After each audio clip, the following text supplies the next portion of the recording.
Moving on, still on the president, U.S. Congress Speaker Mike Johnson has been blasted for declining a request that will see President William Ruto address the joint sitting during his visit. Although some sources said the move comes following an objection by key lawmakers on Capitol Hill. Raj Shah, who is Johnson's deputy chief of staff, said due to scheduled restraints, they could not accommodate a request for remarks before a joint session. Shah said a joint meeting takes up a lot of energy on Capitol Hill, forcing chamber to close for hours, and it entails a security hassle. We get the opinion of a leadership and communication expert, Mr. Bushebi, who says the decline of the request could have been caused by two major events that have happened since the request, one of them being the vote at the United Nations to recognize Palestinian government and the recent scandals and corruption allegations, including fake fertilizer, that have been experienced in the country. President William Ruto will have been the first Kenyan leader to address the joint meeting of Congress and the first African leader to do so since Liberian President Ellen Johnson Sirleaf spoke in the House chamber in 2006, but Ways and Means Committee ranking member Richard Neal in a statement said Johnson's decision is not only a direct rebuke of the top two lawmakers on the House of Foreign Affairs Committee, but clear evidence of his failure to recognize the importance of the United States and Kenya diplomatic relations on this issue. Listening. The president's visit is significant to Nairobi because there are quite a number of things. One is that Kenya has a foreign policy.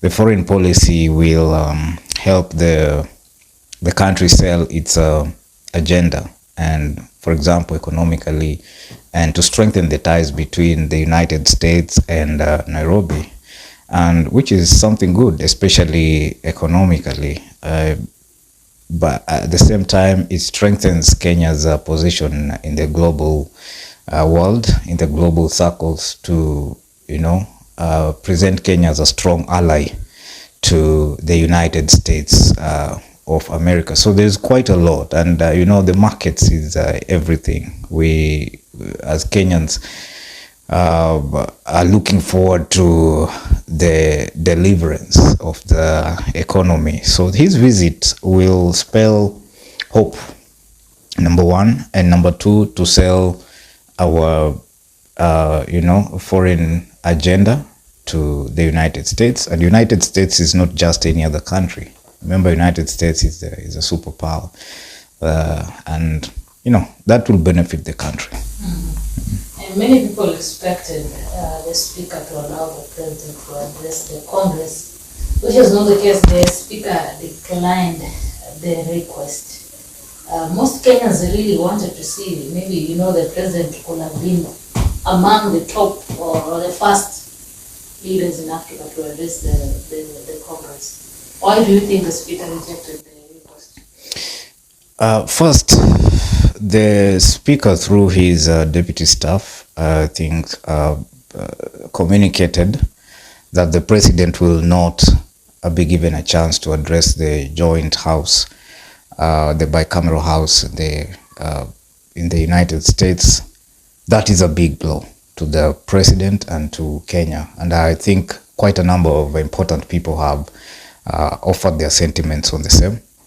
That's an egg thrown on our face. It's a shame that that has not happened. It's something that was supposed to happen, and the request was made to the speaker, but Johnson decided, for a number of reasons, which I have personally thought maybe could have contributed, decided this is not going to happen. And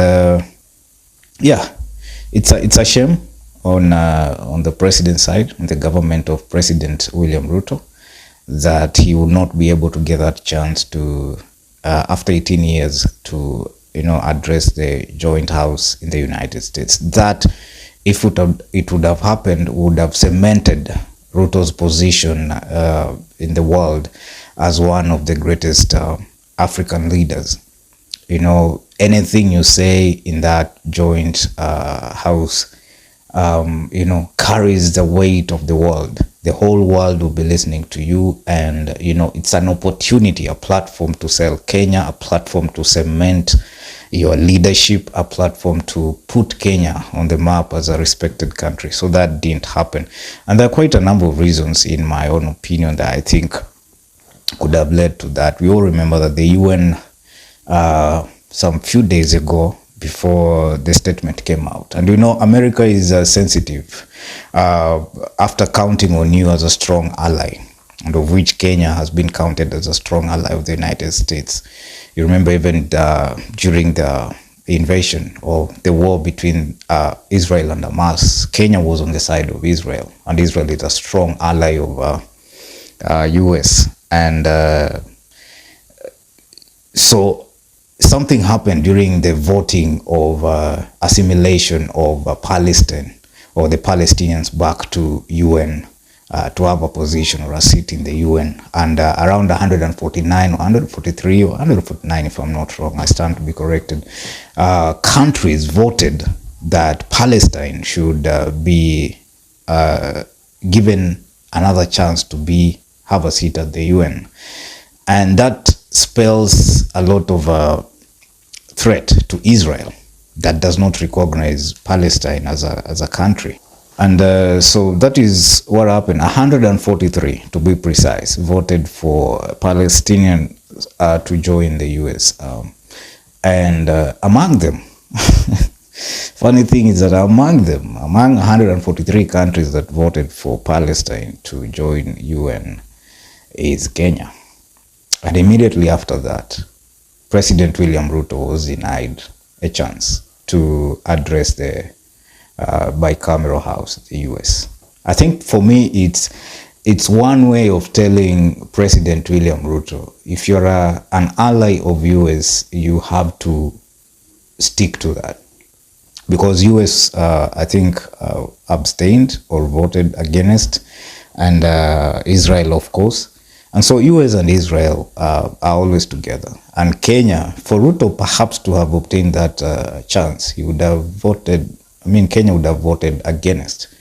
And I think that is one of the reasons why the president was denied that chance to address. Because you can't tell me that President William Ruto has been given 90 minutes, even a one-on-one meeting with the Speaker Johnson and the leadership of the committees, various committees from the two houses in the US, 90 minutes, but then they tell you that, we cannot allow him to address the House because of constraints of scheduling. There's no time. So you have 90 minutes for him to meet the Speaker. You have 90 minutes for him to meet some of the leadership of the houses, but you have no time. I would have thought perhaps maybe they would give him 30 minutes to meet the Speaker and these other people, and then perhaps maybe 30 minutes to address the joint house. But it didn't happen. And I think one of the main reasons, is because Kenya voted to have Palestine engraved back to the UN. Kenya voted for it, and US voted against it. And you know that US and Israel are allies. So I think the United States expected Kenya to back them up, or perhaps maybe vote against. Number two, I think it's the corruption cases that have been going on in the country. We all know that there's been the fake fertilizer scandal and other scandals. And I tend to believe there are civil societies that have written to the US, using their connections, powerful connections in the US, to rally the US Parliament not to allow President William Ruto address them because of the rampant corruption that has been taking place in the country. And for me, I think those are the two main reasons. There could be civil society that is so powerful that wrote to the bicameral house and said, don't allow the president don't give him that platform. And number two is because Kenya voted for Palestine to join the UN, and 143 countries voted for that. 5 countries, I think, they voted against, and one of the countries It's US, Israel, and Kenya wasn't one of them, so that proves it's not an ally.